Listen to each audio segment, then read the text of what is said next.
કેમ છો મિત્રો? ટેસ્ટ ઓફ રસોઈમાં તમારું સ્વાગત છે। આજે હું લઈને આવી છું શિયાળાની ઠંડીમાં શરીરના દરેક દુખાવામાં રાહત આપે તેવા ગુંદર પાકની રેસીપી।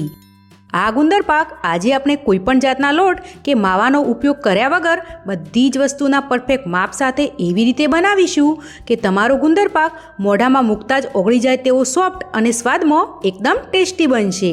તો ચાલો રેસીપી શરૂ કરીએ।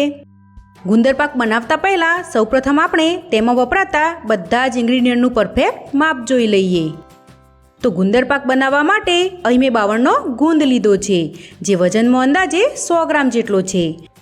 સાથે અડધો કપ અને વજનમાં 150 ગ્રામ જેટલું ઘી, 50 ગ્રામ જેટલું કોપરાનું છીણ તેમજ 1 કપ અને વજનમાં 200 ગ્રામ જેટલો ગોળ લીધો છે, જેને મેં ઝીણો સમારી લીધો છે।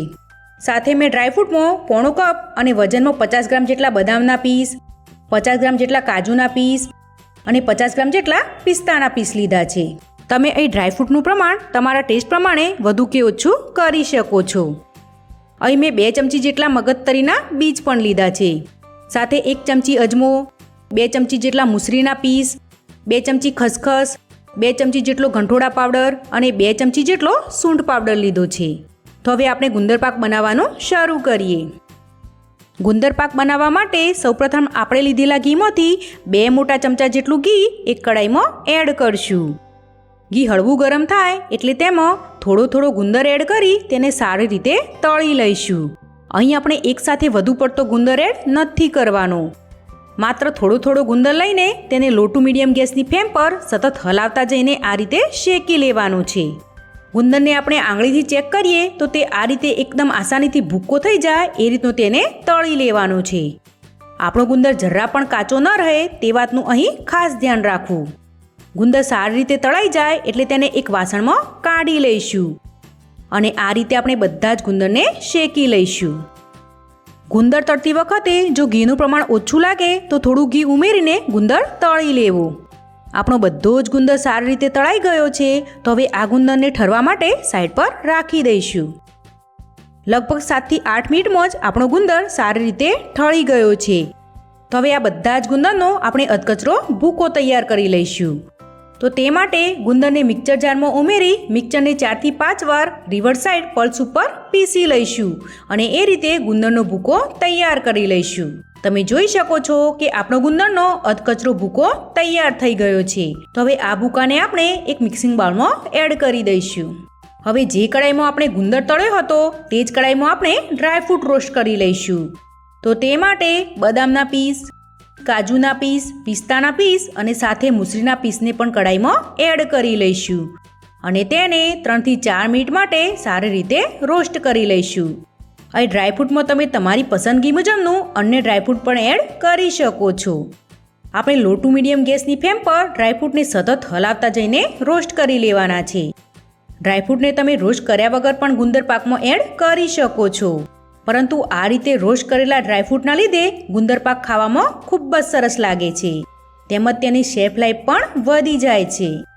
3 મિનિટ જેવું થઈ ગયું છે અને આપણું ડ્રાયફ્રૂટ સારી રીતે રોસ્ટ થઈ ગયું છે। તો હવે ગેસની ફ્લેમ બંધ કરી બધા ડ્રાયફ્રૂટને આપણે એક ડીશમાં કાઢી લઈશું અને આ ડ્રાયફ્રૂટના પીસને ઠરવા માટે સાઈડ પર રાખી દઈશું।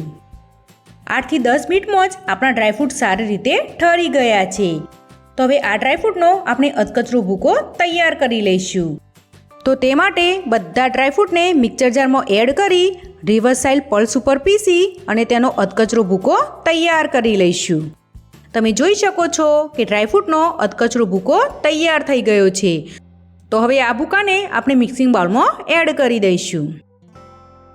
હવે એક કડાઈમાં કોપરાનું છીણ, ખસખસ અને સાથે અજમો ઉમેરી બધી જ વસ્તુને મીડિયમ ગેસની ફ્લેમ પર 2 થી 3 મિનિટ માટે હળવું રોસ્ટ કરી લઈશું। કોપરાના છીણની અંદર ઓઇલનું પ્રમાણ હોવાથી તેને રોસ્ટ કરતી વખતે આપણે ઘીની જરૂર નહીં પડે। 2 થી 3 મિનિટ જેવું થઈ ગયું છે, તો હવે આ બધા જ મિશ્રણને એક ડીશમાં કાઢી લઈશું અને તેને ઠંડુ થવા માટે સાઈડ પર રાખી દઈશું। 3 થી 4 મિનિટમાં જ આપણું મિશ્રણ સારી રીતે ઠળી ગયું છે, તો હવે તેને પણ મિક્સિંગ બાઉલમાં એડ કરી દઈશું।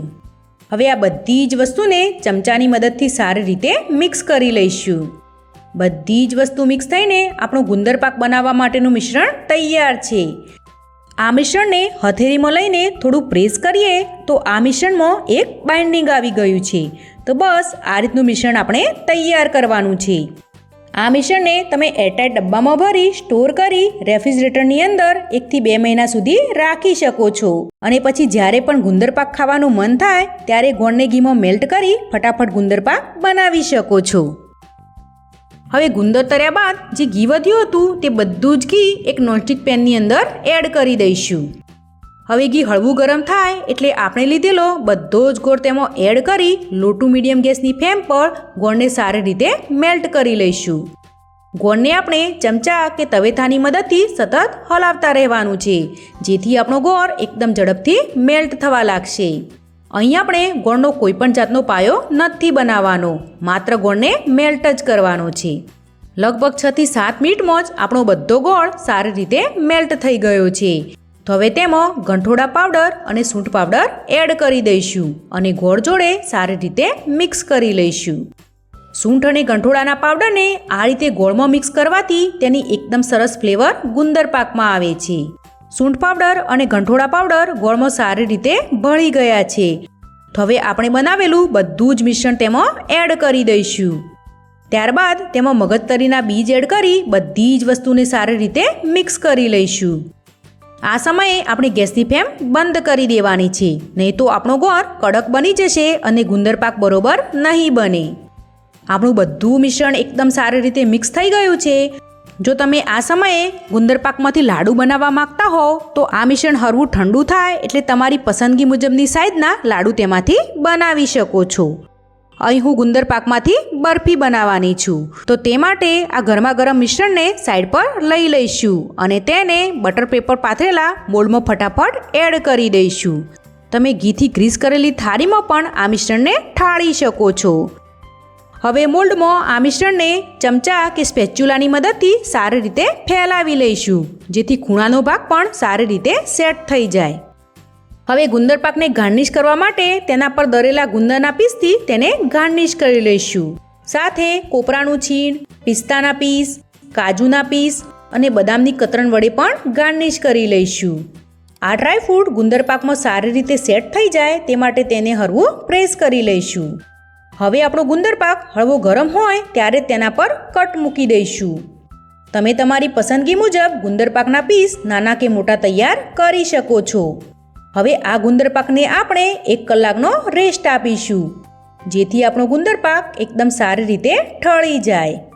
1 થી 1.5 કલાક જેવું થઈ ગયું છે ને આપણો ગુંદર પાક સારી રીતે ઠળી ગયો છે. તો હવે આ મિશ્રણને આપણે ડિમોલ્ડ કરી લઈશું. તમે જોઈ શકો છો કે આપણા ગુંદર પાકના એકદમ સરસ પીસ તૈયાર થઈ ગયા છે. પીસને તમને નજીકથી બતાવું તો તે એકદમ સરસ તૈયાર થયો છે.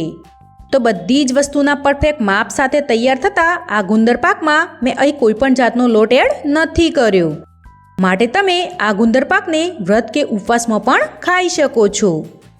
તો શરીરના દરેક દુખાવામાં રાહત આપી શરીરમાં સ્ફૂર્તિ લાવે તેવા આ ગુંદર પાકને એકવાર ચોક્કસથી ટ્રાય કરજો અને તે કેવો બન્યો તે મને કમેન્ટ કરીને જરૂરથી જણાવજો.